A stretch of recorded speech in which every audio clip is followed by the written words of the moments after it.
후보자님께서는 노무현 정부의 부동산 정책에 있어서 상당히 많은 공감대를 가지고 지원을 하신 것으로 알고 있습니다. 부동산 가격이 급등하면서 그때도 보유세 강화 등이 논의가 됐고 당시 정책위 의장으로서 주도적으로 입장을 표명하시기도 하였습니다. 당시에도 근데 부동산 가격 급등의 원인을 투기로 생각했던 것은 뭐 변함이 없었던 것 같습니다.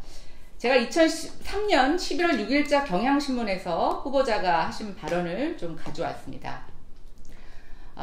열린우리당 정세균 정책위 의장은 강남의 부동산 투기는 불이 난 것과 같다며 단기적으론 긴급조치나 극약 처방으로 투기를 잡아야 한다고 반박했다. 특정 지역 재산세 중과는 찬성하나 보유세 현실화는 20년 정도 긴 세월을 두고 장기적으로 해야 한다고 2단계 대응에 초점을 맞췄다. 기억하십니까? 예. 결국 노무현 정권은 그런데 부동산 가격 급등을 잡지 못했습니다.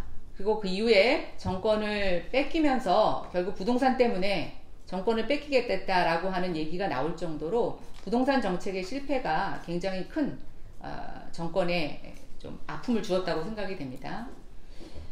저는 부동산 전문가로서 문재인 정부의 정책도 노무현 정권의 규제 일변도 정책을 그대로 답습하고 있는 것 같습니다. 18번의 고강도 규제 정책에도 불구하고 서울 집값은 잡지 못하고 있고 양극화는 더욱 심화되고 있는 상황입니다. 노무현 정부의 부동산 정책을 지원했던 분으로서 현재 문재인 정부의 정책을 어떻게 평가하십니까? 이 부동산 투기가 기승을 부리는 것, 이것은 하루아침에 만들어지는 것이 아닙니다. 상당히 오랜 동안 잘못된 정책이 펼쳐짐으로 해서 그래서 반복되고 있는 것이다 라고 하는 것이 저의 인식입니다. 노무현 정부 시절에 정말 많은 노력을 했는데 결과적으로 마지막에 이제 세제 또 금융 DTI나 LTV 이런 것을 통해서 정권 말기에 부동산 투기가 어느 정도 진정이 되었다 이렇게 기억을 합니다. 그런데 그러니까 지금 그 이후에 문재인 정부 부동산 정책에 그 대한 이후에 부동산을 경제 활성화의 수단으로 사용하는 정권들 때문에 또다시 이 부동산 투기가 재현됐다. 그리고 다른 한편으로는 부동자금이 너무 많아서 갈 곳이 없는 돈, 이것은 그 갈 곳이 없는 부동자금이 하루아침에 만들어지는 것이 아닙니다. 이 정권이 정말 모든 노력을 통해서 부동산 투기를 잡고자 하지만 아직도 이 성패가 확실치 않은 상황에 와 있다. 그러나 저는 다른 모든 것을 제쳐두고 부동산 투기는 근절해야 된다는 생각을 갖고 있습니다.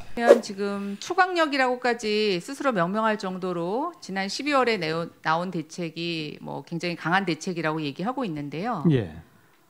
그 이후에도 지금 집값은 사실은 뭐 안정되고 있다고 볼 수는 없습니다. 원래 대책을 쓰면 그게 바로 그 다음 날 효력을 미치는 게 아니고 그러면 이 대책이 조금 더 지나면 효력이 있을 거라고 보시는 겁니까? 기대를 합니다.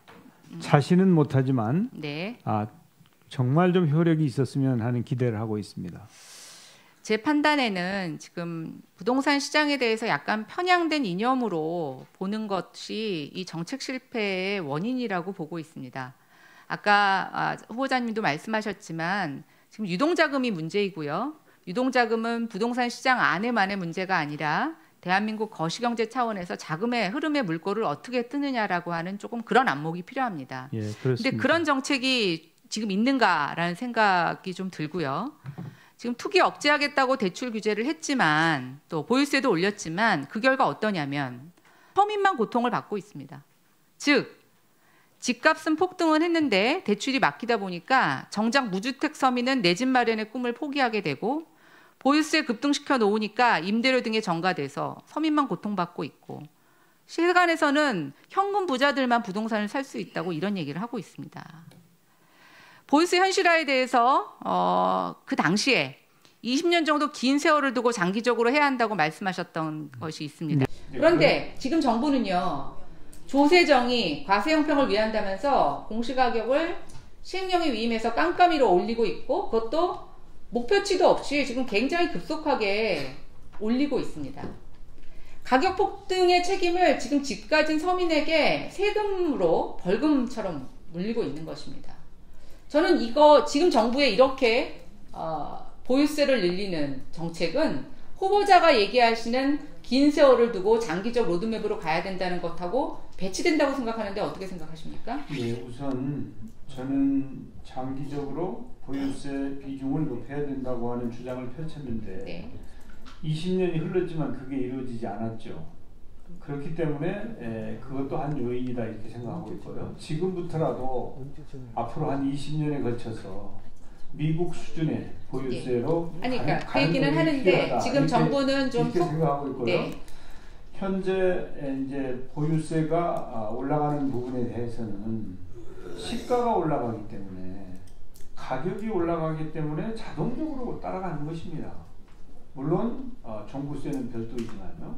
그리고 설령 보유세가 올라가더라도 일가구라든지 장기 보유자라든지 노년층이라든지 이런 분들에 대해서는 이제 사전에 필요한 조치를 하고 있는 것으로 알고 있어서 지금은 그런 조치들이 많이 걷어져서요.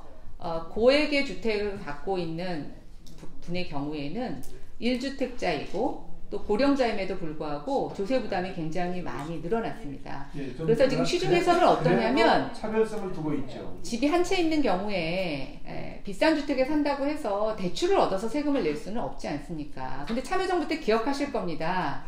비싼 주택 세금 많이 내면 집을 팔아라. 그렇게 얘기를 하셨습니다. 근데 그것은 저는 거주 자유에 그런 권리를 침해하는 거라고 보고 있습니다. 어쨌든 고령화 사회가 되고 있고 저는 아까 말씀하신 대로 장기적인 로드맵을 갖고 점진적으로 예측 가능하게 하는 것이 맞는 것이지 지금은 과표도 급속하게 올리고 있고 동시에 세율도 올리고 있습니다. 후보자님 말씀대로 말한다면 과표를 올리면서 세율은 고정을 해야 됩니다. 근데 지금은 두 가지를 다 함께 하고 있다는 것 때문에 제가 말씀을 드렸습니다.